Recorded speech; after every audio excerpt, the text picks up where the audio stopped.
Hello and welcome to इवास। आप सभी प्यारे साथियों का स्वागत, अभिनंदन व वंदन। आज की क्लास हम लोग वाल्ट विटमैन के टॉप एमसीक्यूज करेंगे। तो चलिए फिर बिना किसी देरी के चलते हैं सीधे प्रैक्टिस की ओर। और याद रखिएगा, प्रैक्टिस बहुत ज़रूरी है, इस प्रैक्टिस को आप लोग ज़रूर करें। जो भी साथी अभी तक, ये एक आपके लिए लास्ट चांस है कि जिन साथियों ने अभी तक हमारा एप्लीकेशन डाउनलोड नहीं किया वो डाउनलोड करें। और यदि आपने अभी तक किसी भी बैच को ज्वाइन नहीं किया तो आप रिकॉर्डेड पीजीटी का बैच ज्वाइन कर सकते हैं या टीजीटी का बैच ज्वाइन कर सकते हैं। पीजीटी का जो बैच होगा इसमें टीजीटी का कोर्स भी इंक्लूडेड है और अब आपको मिल रहा है 50% का डिस्काउंट, जो कि कूपन डिस्काउंट है, एडिशनल डिस्काउंट है। एप्लीकेशन डाउनलोड करने के बाद किसी भी जानकारी के लिए 9451464507 पर आप कांटेक्ट कर सकते हैं। ये हमारा ऑफिशियल नंबर है। तो चलिए सीधे चलते हैं प्रैक्टिस की ओर। Let's commence. जो भी साथी जुड़ चुके हैं उनका वेलकम है, स्वागत है, अभिनंदन है, वंदन है। आइए, ये आपके अमेरिकन ऑथर हैं और अमेरिकन ऑथर बहुत ही इंपॉर्टेंट ऑथर हैं। तो आई होप कि यहाँ से आपको क्वेश्चंस जरूर मिलेंगे। ये लीजिए क्वेश्चन स्क्रीन पर। पहला question, who is known as the bard of democracy among the following. ये क्वेश्चन 2 टाइम रिपीटेड है, यानी कि 2 बार आ चुका है। और क्वेश्चन क्या कह रहा है कि निम्नलिखित दिए गए ऑथर्स में से किसको बार्ड ऑफ डेमोक्रेसी, बार्ड का मतलब पायट होता है, कवि होता है, और डेमोक्रेसी मीन्स लोकतंत्र, लोकतंत्र का कवि किसे कहा जाता है। प्यारे साथियों, ऑप्शंस देख करके फटाफट आंसर करें। And the correct answer is Walt Whitman. C is the right answer. यहाँ पर करेक्ट आंसर क्या है? वाल्ट विटमैन, यानी कि C is the right answer. Correct answer है आपका सी। जिन साथियों ने सी लगाया है वो एकदम प्रशंसा के पात्र हैं और आई होप कि आप बहुत अच्छा करेंगे फोर्थ कमिंग एग्जाम में। The representative poet of America, in titles को जरूर लर्न करना है, बहुत ही इंपॉर्टेंट टाइटल है। देखो माय डियर भाई, पोइट तो बहुत होते हैं, पोएट यानी कि कवि, कवि बहुत होते हैं, लेकिन रिप्रेजेंटेटिव यानी कि प्रतिनिधि पोइट किसे कहा गया? बहुत ही इंपॉर्टेंट क्वेश्चन है, मोस्ट इंपॉर्टेंट आप लगा सकते हैं कि representative poet of America. Options आपके सामने दिए गए हैं, Walt Whitman, Robert Frost, Faulkner या हेमिंगवे। और ये चारों के चारों अमेरिकन ऑथर्स हैं और चारों के चारों आपके सिलेबस में प्रेस्क्राइब्ड भी हैं। इन चारों को अच्छे से पढ़िएगा my dear. Correct option is A, Walt Whitman is the right answer.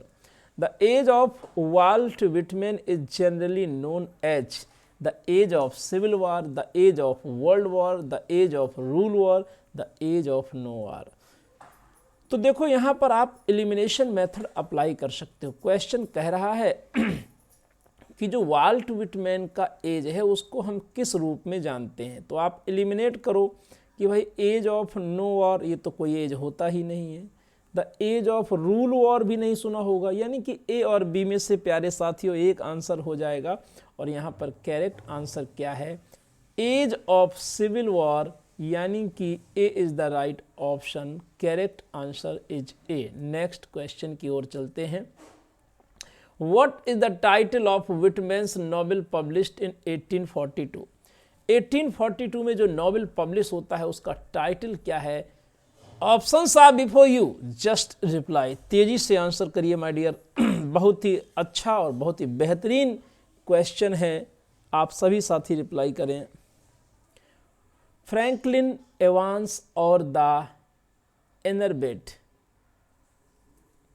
इनएब्रिएट, Franklin Evans or the inebriate, A is the right answer. Next, who was the editor of the Brooklyn Daily Eagle? ये एक newspaper है, newspaper को आप लोग highlighted कर लें। Brooklyn daily eagle, इस newspaper का एडिटर कौन था? क्या जी सही लगा रहे हैं? Whitman is the right answer. Very good, A is the right answer. Next question की ओर चलते हैं। Who founded an anti slavery newspaper called the weekly Freeman? प्यारे साथियों, एक एंटी स्लेवरी न्यूज़पेपर था जिसे द वीकली फ्रीमैन कहा गया, और इसकी नींव किसने रखी थी, इसको बिल्कुल नहीं भूलिएगा। Correct answer is Walt Whitman. Anti slavery newspaper की नींव किसने रखी, क्या लगाओगे, जल्दी से बताइए। Walt Whitman is the right answer, very good. Question number 7, who published the first biography of Whitman, Walt Whitman, in 1883 and was one of his literary executors। तो यहाँ पर प्यारे साथियों आप बिल्कुल भी समझदारी के साथ आंसर लगाइएगा, क्योंकि क्वेश्चन कह रहा है कि वाल्ट विटमैन की पहली बायोग्राफी किसने पब्लिश की थी 1883 में, और यहाँ पर करेक्ट आंसर सभी लोग लगाएं, Richard Morris Buck, A is the right answer. Next, Who wrote the Leaves of Grass, one of the classics of world poetry। ये क्वेश्चन जितना मतलब इम्पॉर्टेंट कहें वो भी कम होगा, ये मोस्ट इम्पॉर्टेंट क्वेश्चन है, और आप सभी लोग स्क्रीन पर लिख दीजिए मोस्ट इम्पॉर्टेंट क्वेश्चन अपनी अपनी कॉपी पर, आप स्क्रीन पर ना लिख देना। यहाँ पर ये पहली चीज़ तो ये याद रखना, लीव्स ऑफ ग्रास एक कलेक्शन था। Who wrote the Leaves of Grass, और करेक्ट आंसर है वाल्ट विटमैन। यहाँ पर प्यारे साथियों करेक्ट आंसर क्या हो जाता है, ए इज द राइट आंसर होगा। नेक्स्ट क्वेश्चन की ओर चलेंगे, question number 9, leaves of the grass is book on. जो लीव्स ऑफ द ग्रास है वो कैसी बुक है, वो किस पर लिखी गई है, leaves of the grass is a book on, ये डेमोक्रेसी पर है या रिलीजियस क्राइसिस पर है या ह्यूमन बिहेवियर पर है या विटमैन्स बायोग्राफी पर है। प्यारे साथियों यहाँ पर आपको क्वेश्चन नंबर 9 में आंसर देना है, और बहुत ही बेहतरीन क्वेश्चन आपके सामने है। लीव्स ऑफ ग्रास जो बुक है यह डेमोक्रेसी पर है, लोकतंत्र पर आधारित है, और यहाँ पर करेक्ट आंसर है ए। नेक्स्ट क्वेश्चन की ओर चलेंगे, Walt Whitman's Leaves of Grass first edition was published on. कब पब्लिश होता है लीव्स ऑफ ग्रास, ये कैसा था, ये पहला एडिशन इनका कब आया। भाई लीव्स ऑफ ग्रास को लोगों ने स्टार्टिंग में गलत समझ लिया, लेकिन ये ऐसा था नहीं। ये लीव्स ऑफ ग्रास जो आपका है वाल्ट विटमैन का, ये पब्लिश कब होता है ये आपको बताना है।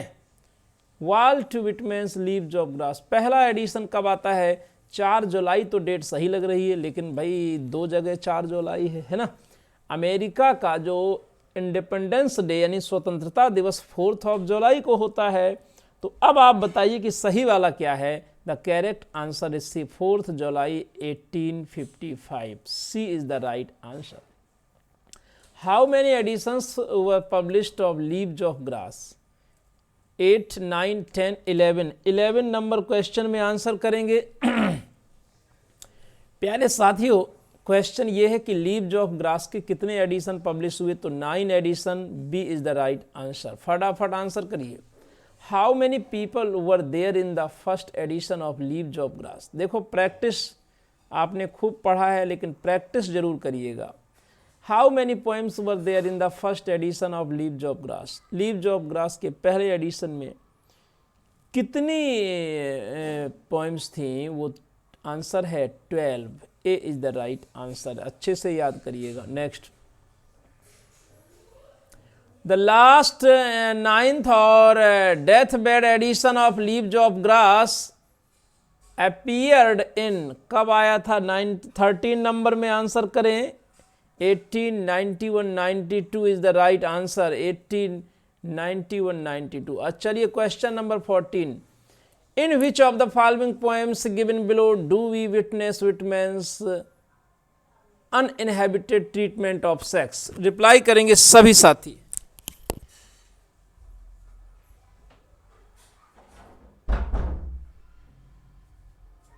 In which of the poem? Children of Adam, spontaneous me, a woman waits for me, all of the above. Question number 14 में बहुत ही संभल कर आंसर करिएगा माय डियर, क्योंकि आपको गलती नहीं करनी है, ठीक है। आपने ऑलरेडी पढ़ा हुआ है, अब आप रिप्लाई करेंगे और मुझे लास्ट में अपना स्कोर जरूर बताया करो। द करेक्ट आंसर इज क्या होगा बोलिए? Children of Adam, A is the right answer. Which of the following is an LG on the death of Abraham Lincoln? Abraham Lincoln के ऊपर एक एलजी लिखी गई थी और ये बहुत ही इम्पॉर्टेंट क्वेश्चन है। और ऐसे जो क्वेश्चन होते हैं ना, जो आपके हाई स्कूल में, इंटरमीडिएट में प्रेस्क्राइब्ड कुछ बुक्स रहती हैं, कुछ पॉइम्स रहती हैं, वो आपके टीजीटी में भी पूछे जा सकते हैं। ये बिल्कुल ना समझिएगा, पीवाईक्यू देख करके आप समझ सकते हो कि ऐसे क्वेश्चन टीजीटी में नहीं आ सकते हैं। हालांकि ये सिलेबस तो पीजीटी का आप कर रहे हो, लेकिन टीजीटी वाले भी इस बात का दिमाग में रखें कि 3 से 4 क्वेश्चन यहाँ से जरूर आपको मिलता है। ओवरऑल पीजीटी के सिलेबस का क्वेश्चन ही वो होता है, कम से कम 4 क्वेश्चन 15 नंबर में आंसर करेंगे। और जैसा कि सभी साथी जानते हैं, O Captain my Captain is the right answer Abraham Lincoln पर लिखा गया था, उनके डेथ पर। Next, Walt Whitman's poem O Captain my Captain is a sad poem elegy mourning the death of a great man who has he. ये जो volt Whitman की poem है, इनकी कविता है ओ कैप्टन माय कैप्टन, ये एक दुखांत कविता है, एलजी है, शोक गीत है, जो कि दुख व्यक्त करता है एक महान व्यक्ति यानी अब्राहम लिंकन की मृत्यु पर। ये ही कौन है? Who was he? तो वाशिंगटन है या अब्राहम लिंकन है?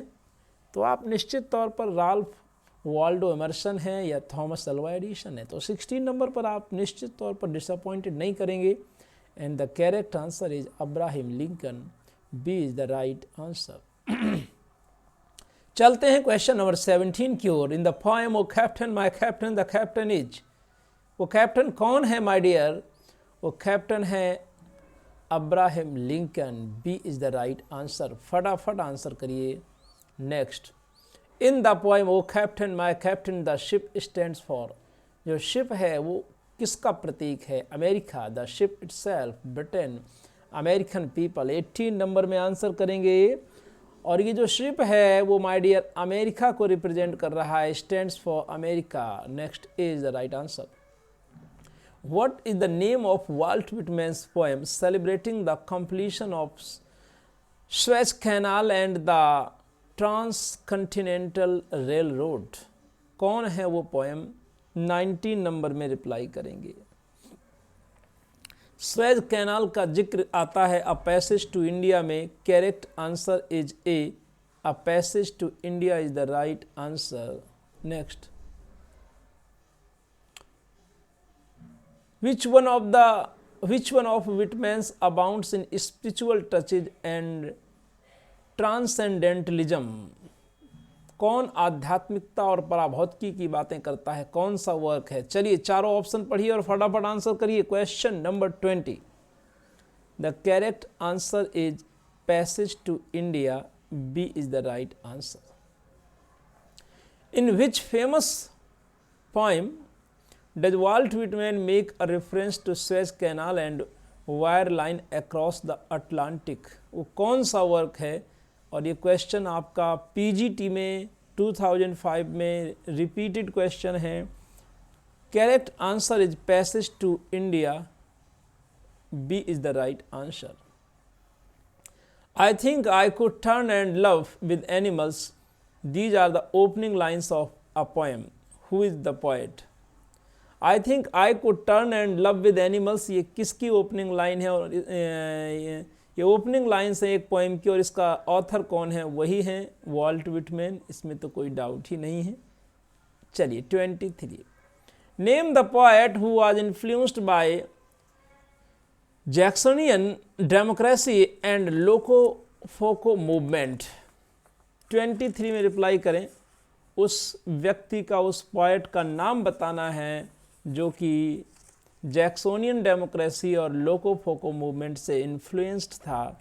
The correct answer is Walt Whitman, D is the right answer. D is the right answer. He was the poet of American optimism and pragmatism, the rhapsodist of our material and spiritual resources, the unabashed celebrate of the self at home in an open dynamic universe. Who is he? The poet of America optimism and pragmatism, यानी यथार्थवाद और आशावाद का कवि किसे कहते हैं America में? The correct answer is Walt Whitman, A is the right answer. चलिए 25 में the last question is before you. Complete the following. I hear America singing is a patriotic lyric, amorous, mystic या revolutionary. I hear America singing ये कैसा lyric है my dear? 25 में सभी प्यारे साथियों को रिप्लाई करना है। यह एक देशभक्तिपूर्ण लिरिक है, यानी कि patriotic is the right answer, A is the right answer. आपको बताते चलें कि यहाँ पर जो प्रैक्टिस का ये आपका चल रहा है प्रोग्राम, इसके बाद हम हेमिंग्वे की प्रैक्टिस लाएंगे और आफ्टर दैट विलियम फॉकनर। और जैसे ही पीजीटी का ये कोर्स कंप्लीट हो जाएगा तो फिर हम लोग आ जाएंगे सीधे सीधे लैंग्वेज प्रैक्टिस में, और लैंग्वेज प्रैक्टिस के साथ साथ लिटरेचर में जो टीजीटी का करिकुलम है, जो टीजीटी का सिलेबस है, उसको भी ऑथर वाइज प्रैक्टिस कंप्लीट कर लेंगे। आपके एग्ज़ाम डेट की अभी तक कोई सूचना नहीं है, और आई होप कि ये फरवरी तक कंफर्म हो जाएगा कि आपका एग्ज़ाम कब होना है, और जून तक एग्ज़ाम पॉसिबल है कि हो जाए। 2023 में तो होगा ही। ये जो लोग फर्जी न्यूज़ दौड़ा रहे हैं, अभी ना तो मेंबर्स हैं और ना ये भी पता है कि चयन बोर्ड भंग होगा, नया शिक्षा आयोग, शिक्षक जो भर्ती का नया आयोग बनेगा, अथवा यही कंटिन्यू रहेगा, बिल्डिंग तो यही रहेगी, ठीक है। कुछ भी कंफर्म नहीं है, एवरीथिंग इज अनसर्टेन। लेकिन आपको यह भी बता देता हूँ कि जिन विद्यार्थियों ने ऐसा सोचा कि अरे अभी तो एग्ज़ाम डेट नहीं, अभी क्या करेंगे पढ़ के, वो ध्यान रखेंगे। कहानियाँ कई हैं आपके पास, खरगोश की कहानी और वो कछुआ की कहानी भी आपने पढ़ी है ना, और आपने अभी एक बादल और किसान की कहानी भी सुनी होगी। तो भाई आपको ये याद रखना है कि आपका काम है आपके डेस्टिनेशन की ओर बढ़ते जाना। डेली आप अपने डेस्टिनेशन की ओर बढ़ रहे हैं तो दुनिया की कोई ताकत रोक नहीं सकती है, ये मैं आपको बता देता हूँ। आप डेली जो आपका नोट्स है उसका रिवीजन करिए, टाइम बाउंड स्टडी करिए कि मुझे ये तैयार करना है। आप ये सोचो कि अगले 3 महीने आपके पास हैं, ठीक है। जिन विद्यार्थियों ने अभी तक ना तो टीजीटी की तैयारी की है ना ही पीजीटी की, या टीजीटी किए हैं लेकिन पीजीटी नहीं किए हैं, वो कर सकते हैं। आपके पास एक गोल्डन चांस है, और हमारे पास आपके लिए रिकॉर्डेड बैच अवेलेबल है, बहुत ही नॉमिनल फी में। आप ये कह ही नहीं पाओगे कि बहुत ज़्यादा फीस है। और आप देखिए जा कर के उन क्लासेस को, यदि आपको पसंद आए तो लीजिए। वीडियो अच्छा लगे तो लाइक करिए, शेयर करिए। Thank you. फिर मिलेंगे नेक्स्ट वीडियो में।